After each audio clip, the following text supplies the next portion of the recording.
food, as well as health care. So it is especially cruel that the courageous people who are providing aid for the victims of war are themselves being targeted. According to Physicians for Human Rights, healthcare aid workers are being deliberately attacked. The advocacy group claims that 90% of those attacks are carried out by the Assad government. The Syrian government is countering that charge. According to the Assad government regime, it's the rebels who are causing the problems. Of course, they're saying that. Well, Jacob Werschafter is with the Syria Direct. He joins us from Amman, Jordan. Welcome. Each side is blaming the other. Is there any evidence of this? So, Julian, there are two reports that have come out recently about attacks on medical workers. That's doctors and medics and nurses and pharmacists in Syria. One is a report from Physicians for Human Rights you mentioned, and that accounts for about, or documents about 500 doctors and medical workers of the other kind I described being targeted for assassination, abduction, disappearance inside Syria. We also have a report from a group called the Syrian Network for Human Rights. This group is considered to be pro-opposition, but they try and present reporting that accounts for losses on both sides. And they talk about more than 300 physicians and medical workers who have been directly targeted by the Syrian regime.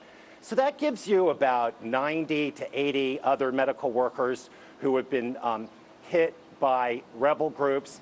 And of those, we need to point out that most of them have been targeted by a party, kind of a third party to this conflict, which is the hardcore Islamist group, Al-Qaeda associated Islamic State in Iraq and Syria. And they have abducted doctors and patients in field hospitals. Well, this is absolutely outrageous. I guess the question, I have two questions. How widespread are these attacks? And what has the international response been? We've heard not much about this. So the attacks are widespread enough that most of the doctors in Syria have left. I mean, you know, educated people who have the ability to leave a bad situation often choose to do so. So I think we need to acknowledge that. So of the brave people who have stayed behind, they are operating in very difficult conditions. And what we have is a situation where there's no such thing as medical neutrality. So if doctors and if medics and if pharmacists are fair game in this fight, that impedes the ability of regular people to get care. Then we have the issue of access for humanitarian workers to bring medical supplies and medicines to the people who are providing care. And we've seen report after report after report about the regime mostly keeping those supplies from areas that are under rebel control or are contested. What can be done to protect the workers that are there? Obviously, if you have a paucity of workers that remain, this is certainly affecting the people in these areas. So could the United Nations get involved? Who can get involved to make sure that healthcare workers are protected? So we spoke to a doctor up in Latakia province. That's in the north, and it's a contested province. It's also a province with a lot of Alawites who are the sect that are associated with Bashar al-Assad's regime.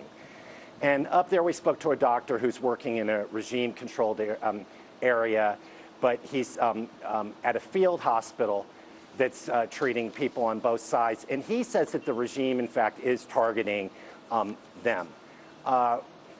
So what are they doing? What can be done about it? Well, the workers themselves are actually disguising the fact that they're medical workers. So instead of doing what you would normally do in a normal, like Geneva Convention warfare situation where you put a big red cross or a big red crescent on your vehicle, they're actually ripping the tags that say ambulance and ripping off the stickers and signs that say medical or you know, Red Cross. And they're actually running their ambulances as decoys in order to protect themselves as they either evacuate the wounded or shuttle supplies to field hospitals. In terms of the United Nations, it's a nuanced, complicated situation. You know, the people in Syria often say the UN is doing nothing for us, but the UN system is what they're running up against here. So last month, the heads of the major UN agencies that are actually trying to address the situation, UNICEF, the World Food Program, the United Nations Commissioner on Refugees, all issued a statement saying this humanitarian situation in Syria is just dire, and the international community must act in order to provide access for medical workers and to allow food into these blockaded areas.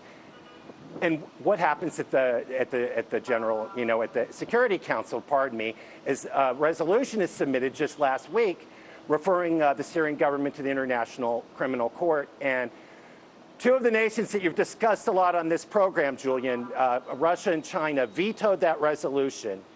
And so the UN is doing nothing to help these international aid and medical workers in Syria. Well, I'll tell you, Jacob, I'd like to spend more time on this, but we can't. But our hearts certainly go out to everybody over there in that part of the world. Thank you so much for your report, sir. Well, in Libya, a retired general is launching attacks on Islamists and the government. General Khalifa Haftar is well armed. His